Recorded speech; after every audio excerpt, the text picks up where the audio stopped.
Assalamualaikum warahmatullahi wabarakatuh. Halo teman-teman, kembali lagi di channel Septia Friani. Kali ini kita akan melanjutkan pembahasan tryout seri belajar PPPK Guru TK dan Guru PAUD yang part 2. Nomor 11. Seorang pendidik berusaha mengumpulkan data asesmen yang digambarkan melalui catatan khusus dan detail tentang tingkah laku anak. Rancangan tersebut termasuk ke dalam teknik titik-titik. Kalau yang A, catatan spesimen itu adalah uraian lengkap dari suatu perilaku khusus anak. Misalnya perilaku yang berkaitan dengan emosi anak. Nah, di sini misalnya akan mengamati perilaku marah dan sedih. Ya udah, berarti saat yang dicatat itu kejadian-kejadian apa aja gitu. Jadi hanya perilaku khusus tapi dicatat dengan detail. Kalau yang B, menjalankan rekor itu running record, itu narasi rinci tentang perilaku anak dan urutan peristiwanya. Jadi hampir mirip dengan catatan spesimen, cuma kalau ini tuh semua peristiwa ditulis walaupun nggak berkaitan. Kalau yang A, spesimen itu dengan emosi anak, misalnya marah dan sedih. Kalau yang ini mau senang, marah, sedih, dan sebagainya dicatat semua. Dan ada urutan peristiwanya. Misalnya jam segini ngapain, jam segini, kayak gitu. Dan ada tempatnya juga. Kalau yang C, pengambilan sampel waktu, time sampling record, itu artinya memastikan seberapa sering perilaku tertentu muncul. Jadi misalnya perilaku sedih atau memukul temannya atau yang lain itu setiap berapa menit atau ya waktunya setiap berapa kali, kayak gitulah. Intinya seberapa sering muncul.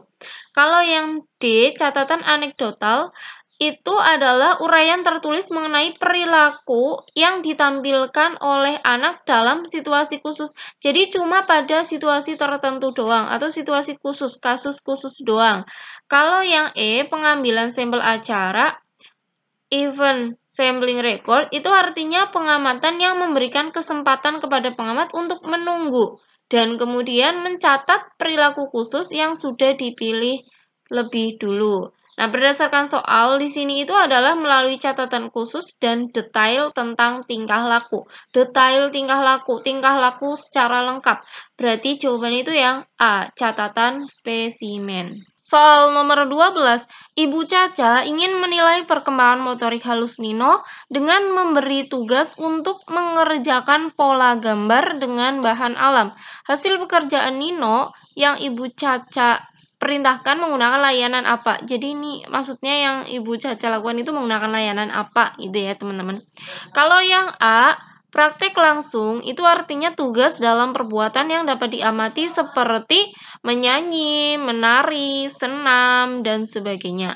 Kalau yang B, catatan anekdot, itu adalah untuk mendeskripsikan sikap dan tingkah laku anak dalam situasi yang sesungguhnya dan yang terjadi secara khusus.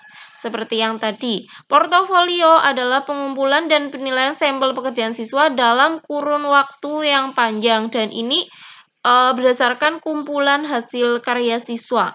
Observasi itu ya pengamatan pada suatu objek, khususnya perilaku anak.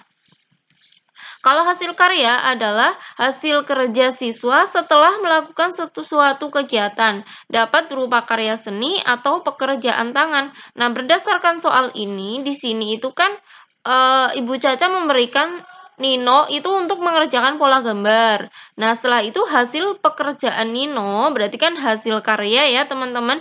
Jadi jawabannya yang E. Soal nomor 13, pembelajaran saintifik yang melayaninya untuk merealisasikan tujuan pada inti, yaitu titik-titik.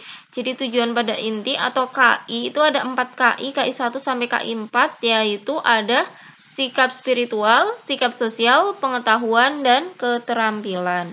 Soal nomor 14, kegiatan yang dapat dirancang guru dalam menilai perkembangan atau ketertarikan anak untuk membaca, yaitu titik-titik. A, guru meminta anak menggambar benda yang ada di dalam kelas, enggak. Guru mengajak anak berkeliling halaman sekolah, enggak.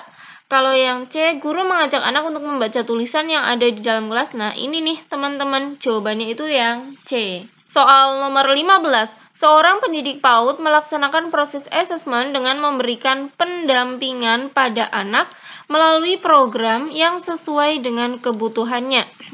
Hal tersebut sesuai dengan prinsip titik-titik.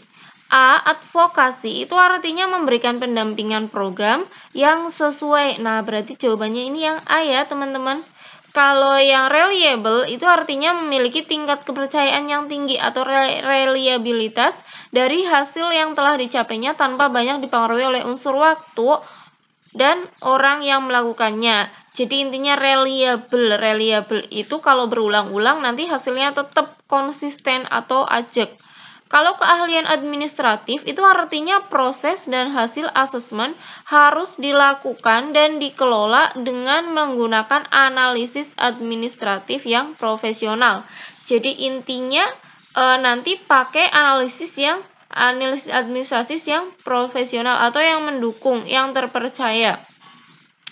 Kalau yang objektif itu artinya memberikan gambaran secara apa adanya. Soal nomor 16, pernyataan yang paling tepat berikut mengenai hal-hal yang perlu diperhatikan oleh pendidik PAUD dalam membuat rancangan observasi adalah titik-titik. Jawabannya itu yang A ya teman-teman, menentukan sasaran dan teknik yang akan digunakan. Soal nomor 17, anak belajar tentang bentuk segitiga melalui potongan kertas yang disiapkan guru. Kemudian guru mengajak siswa untuk menemukan benda-benda yang ada di sekitarnya yang berbentuk segitiga. Kegiatan tersebut merupakan salah satu pelaksanaan penerapan proses saintifik yang tepat, yaitu titik-titik. Jadi ceritanya guru itu mengajarkan bentuk segitiga melalui potongan kertas. Nah, setelah itu guru itu meminta siswanya untuk menemukan benda-benda yang ada di sekitarnya yang berbentuk segitiga. Oke, kalau yang A, mengumpulkan informasi itu adalah proses mencari jawaban dari pertanyaan yang disampaikan anak pada tahap menanya dengan mencari data. Intinya apa? Intinya mencari jawaban dengan mencari data atau mengumpulkan informasi. Kalau yang mengamati itu artinya menggunakan semua indera untuk mengenali suatu benda yang diamatinya. Ya, mengamati bisa pakai pendengaran, penglihatan, perasaan, pembau dan sebagainya. Intinya mengamati. Kalau yang berdasarkan soal enggak ya teman-teman. Kalau yang ini mengumpulkan informasi juga enggak ya teman-teman. Bukan mencari jawaban kan, bukan mencari jawaban dengan mencari data. Kalau yang C, mengasosiasi atau menalar, itu artinya menghubungkan atau mencocokkan pengetahuan yang sudah dimilikinya dengan pengalaman baru yang didapatkannya. Nah, lebih cocok yang ini ya teman-teman, jawabannya itu yang C, mengasosiasi. Kenapa? Karena di sini anak itu udah tahu bentuk segitiga tuh seperti ini loh. Udah taunya dari mana? Dari potongan kertas yang disiapkan guru. Nah, setelah itu anak itu kan disuruh mencari, coba kamu cari benda yang bentuknya segitiga. Nah, berarti kan anak menghubungkan perintah itu dengan apa yang sudah diketahui. Kalau mengkomunikasikan, proses penguatan pengetahuan atau keterampilan baru yang didapatkan anak dengan cara menyampaikan. Intinya penyampaian, komunikasi. Kalau menanya, berarti proses berpikir yang didorong oleh minat keingintahuan anak tentang suatu benda atau kejadian. Intinya bertanya, intinya ingin tahu, jadi bertanya. Soal nomor 18, Kepala Sekolah PAUD Andika memberikan pengarahan dan pembinaan kepada guru tentang pembuatan alat pengumpul data bagi hasil anak yang salah satunya berbentuk lembar kerja anak. Dalam membuat lembar kerja anak, guru harus mengacu pada beberapa aspek berikut, kecuali Oke teman-teman, dalam membuat lembar kerja anak, isinya itu harus mengacu kepada tema atau subtema yang telah dipilih dan ditetapkan guru dalam kegiatan pembelajaran. Aspek pengembangan, ada 6 aspek ya. Nah, aspek yang dipilih yang apa? Dan indikator ketercapaian pembelajaran. Jadi, kalau berdasarkan soal, Yang tidak termasuk yang mana nih? Tema, iya. Alokasi waktu, enggak ya teman-teman. Jadi jawaban itu yang B. Indikator capaian, iya. Kegiatan pembelajaran, iya. Dan aspek pengembangan juga, iya. Soal nomor 19, langkah pertama dalam menyusun program semester setelah penetapan identitas program adalah titik-titik. Jadi langkah-langkah penyusunan prosem ini ada di modul ya teman-teman. Yang pertama membuat daftar tema untuk satu semester. Kemudian memilih dan mengurutkan tema yang sudah dipilih tersebut berdasarkan materi yang terdapat dalam tema. Intinya ngapain sih buat daftar tema? Yang kedua, menjabarkan tema ke dalam subtema. Dan yang ketiga, menentukan alokasi waktu untuk setiap tema. Selanjutnya, menentukan KD pada setiap subtema yang akan dikembangkan. Dan yang kelima, menentukan kegiatan belajar yang sesuai dengan KD-nya. Jadi urut daftar tema, terus jabarin tema, alokasi waktunya, KD-nya, baru kegiatan belajar berdasarkan KD. Kalau kayak gini itu sama aja langkah yang pertama ya teman-teman.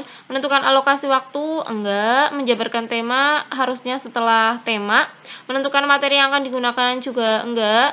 Menetapkan KD juga enggak. Ini setelah alokasi waktu, berarti membuat daftar tema setiap semester. Terima kasih buat teman-teman yang udah menonton video di channel Septiafriani. Semoga videonya bermanfaat buat teman-teman. Dan kalau dirasa bermanfaat, boleh banget kalau misalnya teman-teman share ke teman-teman yang lain. Terima kasih.